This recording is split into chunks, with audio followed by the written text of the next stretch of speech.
안녕하세요. 마케팅 여왕입니다. 오늘은 고객이 스스로 사게 하라. 이 책을 여러분들과 두 번째로 읽어보는 시간인데요. 제 이야기를 이렇게 책으로 담았고, 그리고 그걸 또다시 누군가에게 읽어준다는 게 정말 새롭기도 하고, 그리고 또 감동적입니다. 먼저 오늘은 고객의 마음을 먼저 잡아라는 부분을 여러분과 함께 나눠볼 텐데요. 고객 관리를 하다 보면 전화로 이야기할 때가 많고, 어느 날 내가 운영하는 블로그에 자주 온다는 여성과 통화를 하게 되었습니다. 블로그에 올려주시는 글들이 자신의 마음과 같다는 얘기를 했었는데요. 그래서 꼭 한번 저를 만나보고 싶다는 이야기를 했습니다. 화장품을 사게 된다면 저한테 문의를 한다고 했고, 너무너무 감사하다는 얘기를 했었는데요. 통화가 끝난 뒤에 저랑 만난 그 20대 여성은 한 20대 초중반쯤 되어 보이는 사람이었고요. 서로 기본적인 자기소개를 한 뒤 자신의 꿈과 삶의 방향에 대해 말하기 시작했습니다. 그런데 10분쯤 지났을 때 저는 조금 불편한 마음이 생겼습니다. 그 당시 제가 23살이었는데요. 상대방은 저의 블로그를 통해 저의 생각들을 읽으며 자신의 비즈니스에 저를 이용하겠다고 생각한 것입니다. 하지만 저는 그녀와 앉아 있는 동안 지루하고 불편하기만 했을 뿐 호감이 든 시간은 단 1초도 있지 않았습니다. 그래서 그녀는 제가 자신의 이야기를 들어준다고 생각하면서 자신의 목적 달성을 위한 작업 멘트를 끊임없이 했습니다. 그때 제가 이런 말을 했었죠. 말씀 중에 죄송하지만 상대방의 마음을 먼저 잡는 기술을 연구하셔야 될 것 같아요. 이야기를 했을 때 정말 당황스러웠을 텐데요. 우리도 가끔 그런 경우가 있잖아요. 누군가에게 내가 가지고 있는 그런 상품만 판매하기 위해서 혹은 내가 가진 그 컨텐츠만 전달하기 위해서 너무너무 앞뒤 없이 그냥 무작정 나의 SNS에, 나의 블로그에, 나의 유튜브에 그냥 올리고 있지 않은지 그런 것들 한번 생각해 보셔야 될 것 같아요. 나름 커리어 우먼이라고 자부했던 그녀는 저에게 아무런 대답을 하지 못하고 돌아갔습니다. 음, 그때 또 제가 이런 말을 했죠. 혹시 저와 함께 일하기를 원하셨다면 제가 지금 하는 일에 대해 파악하고 나오셔야 되는 것 아닌가요? 그분이 저에 대해서 하나도 파악을 하지 못하고 왔더라고요. 그냥 대략적으로 이런 사람이야.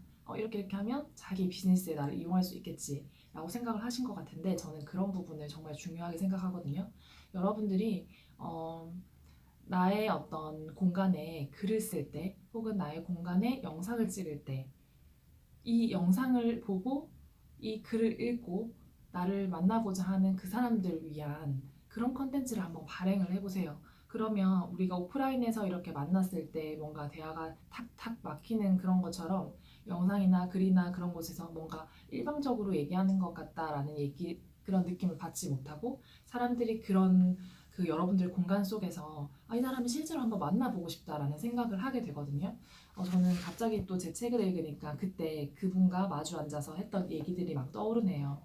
음, 제가 이것과 비슷한 어떤 일이 굉장히 많았었는데요.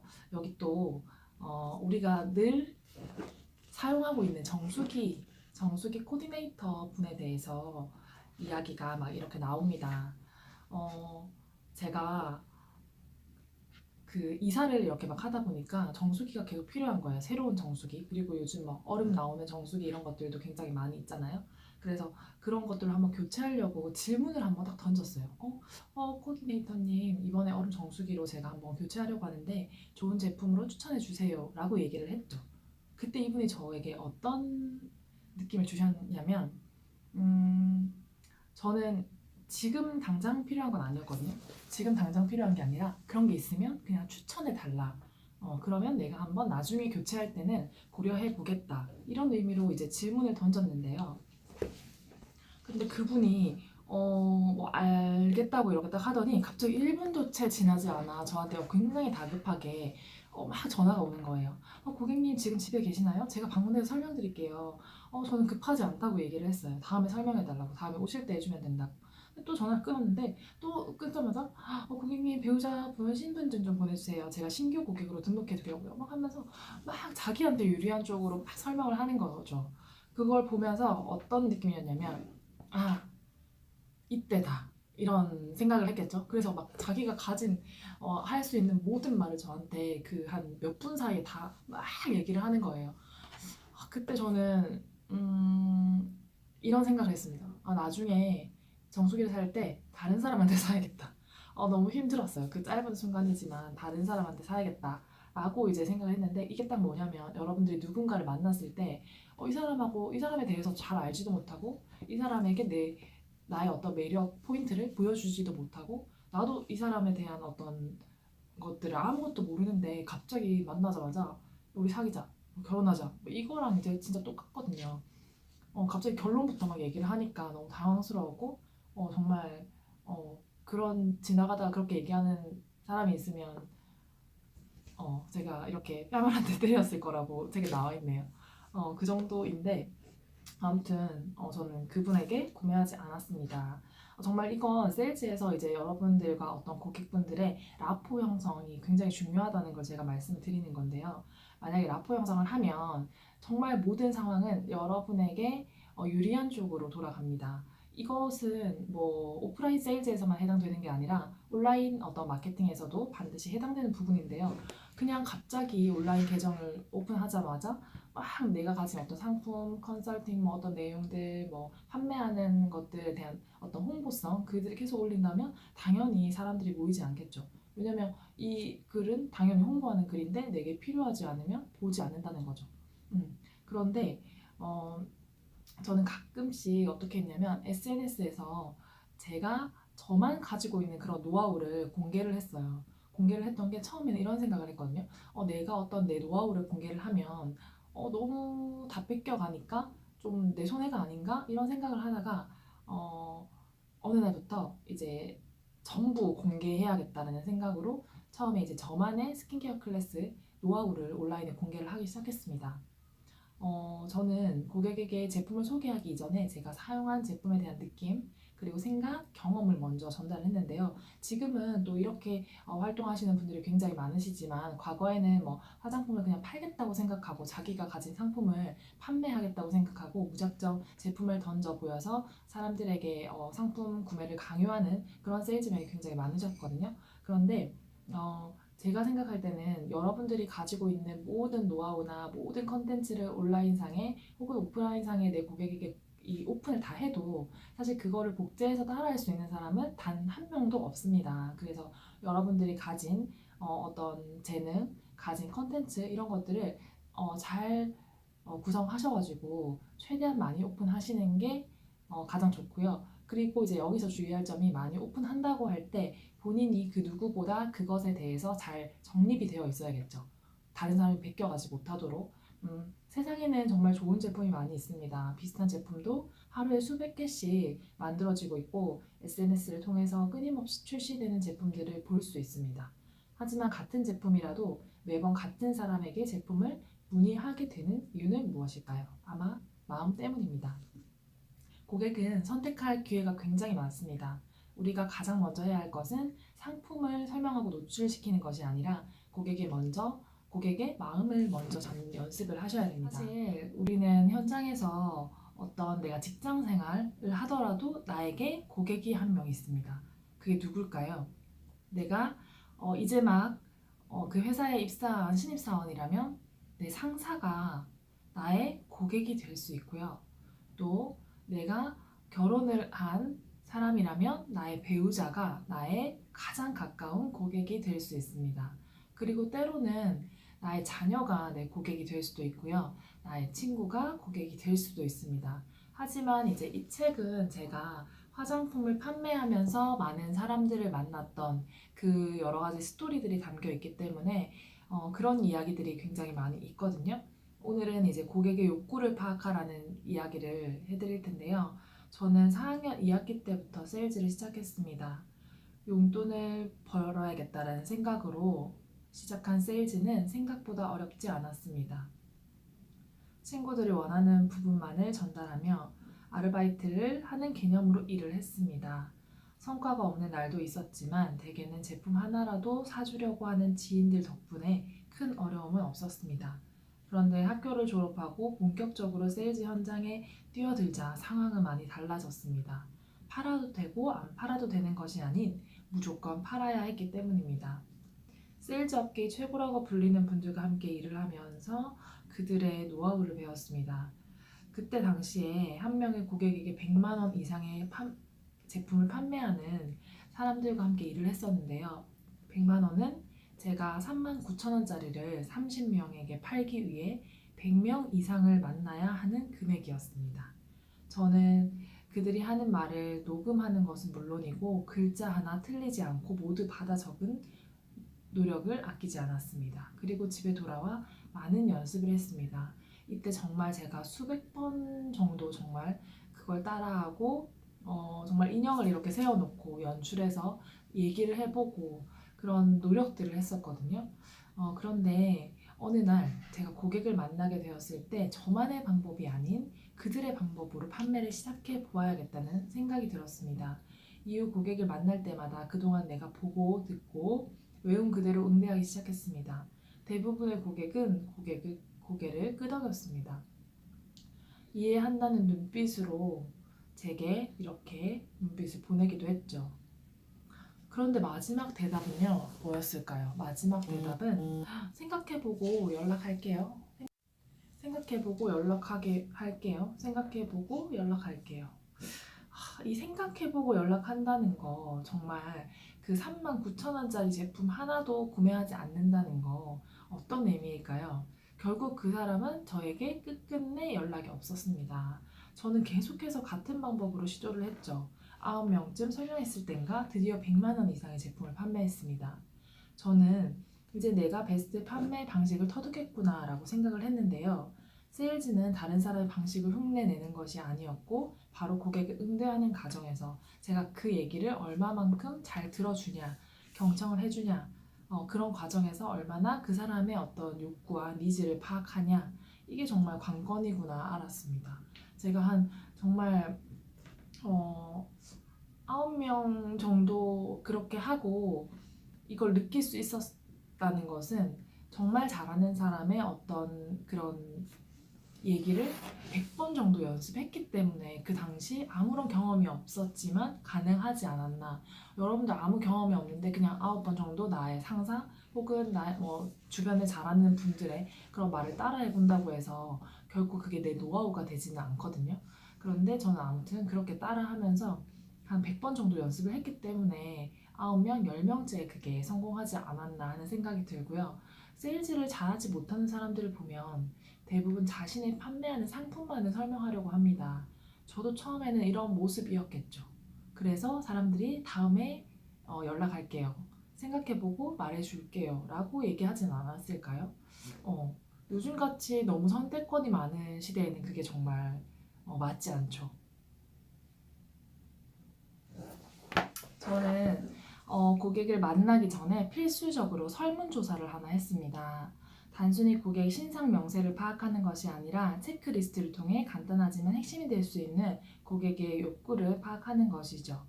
화장품 영업을 예로 들면 고객이 원하는 상품 리스트보다는 평소에 어떤 피부 고민을 가지고 있는지 파악하는 것이 중요합니다. 그러면 평소에 어떤 피부 고민을 가지고 있는지 그것을 해결하기 위해서 어떤 노력을 하는지 여부를 파악하면 내가 고객에게 어떤 이야기를 해야 될지가 일단 1차적으로 결정이 되겠죠. 그래서 고객이 가장 먼저 욕구 체크리스트를 작성하도록 하고 설문조사로 상담을 시작한 이후에 저의 매출은 3배에서 많게는 10배 이상까지 올랐다는 것을 여러분들에게 말씀드리고요. 제가 처음에는 상담만 하는 것이 굉장히 힘들었거든요. 그런데 지금은 뭐 학원은 물론이고 뭐 마케팅 그리고 세일즈 어떻게 해야지 사람들의 마음을 사는지 이런 이야기를 할 때 정말 내가 하던 방식들이 맞구나 하는 생각이 들거든요. 근데 그 전제는 사실 무슨 기술이 있고 이게 아니라 그 사람이 어떤 문제를 가지고 있고 그것을 내가 해결하기 위해서 어떤 도움을 줄 수 있는지 그걸 한번 생각해 보면 내가 가지고 있는 그 범위 내에서 뭔가를 제시를 하게 되겠죠.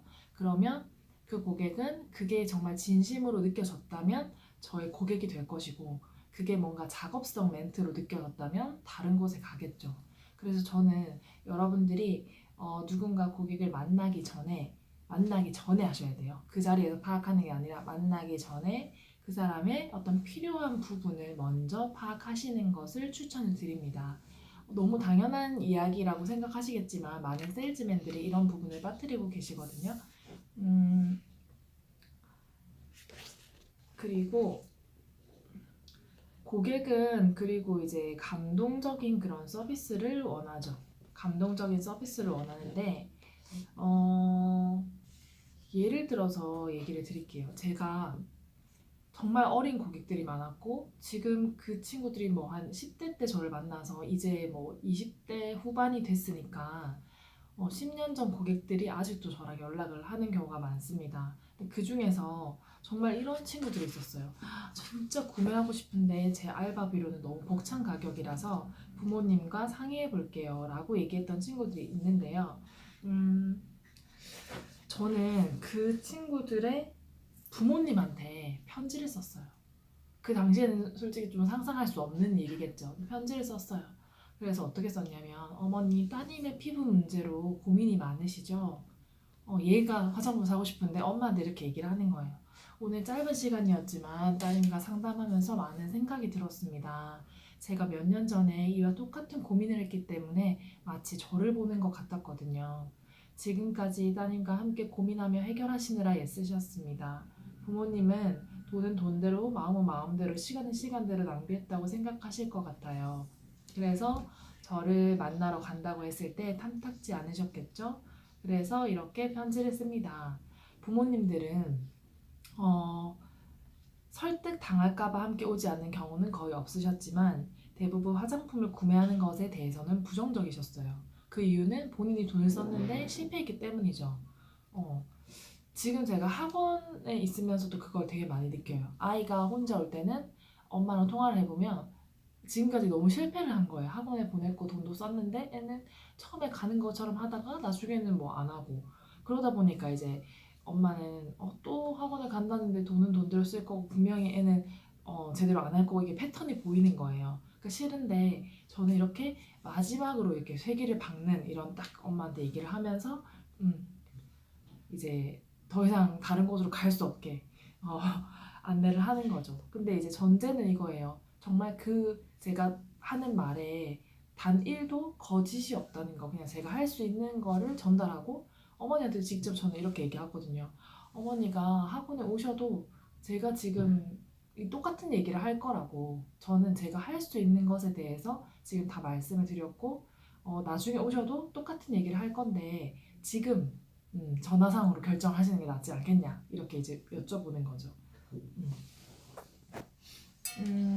저는 특별한 세일즈에는 특별한 서비스가 필요하다고 생각했습니다. 사소한 것에 감사하고 작은 것에 감동하는 고객들의 마음을 헤아리는 것이죠.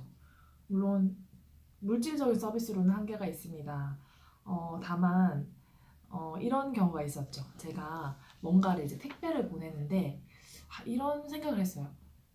왜 여성분들 남자친구가 뭐 선물 줬을 때 그런 마음 있지 않으세요?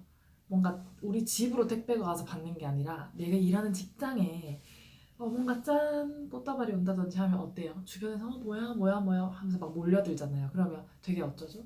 내 남자친구가 선물해줬어 하면서 어깨 으쓱하는 거 있으시죠? 저는 그 생각을 한번 해봤어요. 내 고객한테 뭔가 내가 전달을 했는데 자랑하고 싶지 않을까? 이런 생각으로 회사에서 택배를 딱 뜯었을 때 뭔가 굉장히 예쁜 것들이 있고 또 어떤 걸 또 준비를 했냐면 이 고객이 다른 누군가한테 이거 나를 담당하는 컨설턴트가 줬잖아 하면서 뭔가 이렇게 좀 나눠줄 수 있는 것들을 내가 같이 준비를 하는 거예요. 그래서 심지어 예전에 이런 경우가 있었어요. 한 30만 원 정도 제품을 구매했는데 제가 전화를 했죠.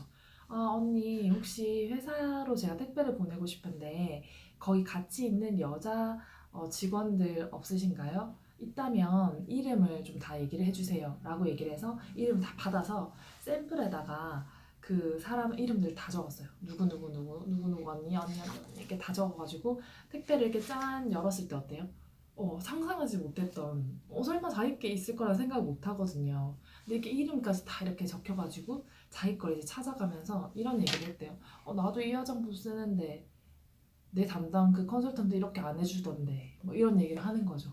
그래서 이제 뭔가 나는 굉장히 같은 너와 같은 돈을 지불했지만 이런 서비스를 받고 있다라는 느낌을 받을 수 있게 해줬거든요. 그래서 이제 저는 너무너무 감동 그런 서비스를 많이 했었고 그로 인해서 이제 고객들이 굉장히 많았죠. 그래서 저의 어떤 그 20대 때 많은 수익 창출에 도움이 되었고요. 하지만 이런 고객들도 여러분 늘 여러분들 곁을 떠날 준비를 합니다. 어떻게 이제 떠날 준비를 하냐? 예를 들면 제가 이제 만삭일 때였어요. 제가 만삭일 때 어떤 화장품 판매를 했는데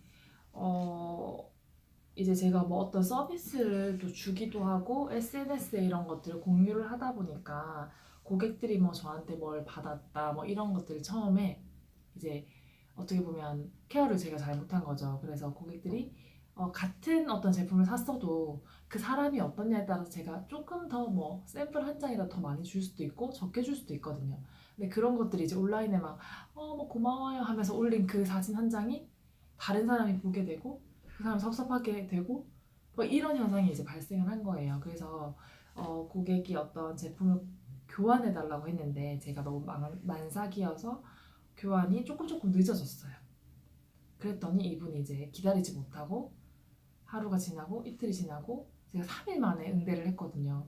그랬더니 이제 너무 화가 나신 거예요. 화가 나서 그냥 경비실에 맡겨놓고 가라고 이제 뭐 안 했으면 좋겠다고 뭐 이렇게 딱 얘기를 하는데 저는 그런 얘기를 처음 들어서 너무너무 미안하기도 했고 너무 마음이 좀 안 좋았어요. 왜냐하면 저는 일단 어, 나는 만삭인데 나는 너무 힘든데 나의 상황은 이런데 고객은 그걸 이해하지 못하고 저한테 막 할 말 막 못할 말 다 해버리고 막 이렇게 하니까 지금까지 쌓아왔던 그런 관계들이 다 깨지는 거잖아요. 그래서 내가 이렇게 서비스를 해주는 것도 중요하지만 항상 내가 어떻게 하냐에 따라서 이런 고객들은 새로운 컨설턴트나 새로운 세일즈맨을 찾아갈 준비가 되어 있다라는 것을 느꼈고 그때 이제 진심으로 사과를 했죠. 진심으로 이제 사과를 하고 이런 깨달음을 얻었습니다. 어떤 이유에서든 고객은 항상 떠날 준비를 한다. 이왕 내가 무엇인가를 팔 것이라면 그 사실을 반드시 기억하자.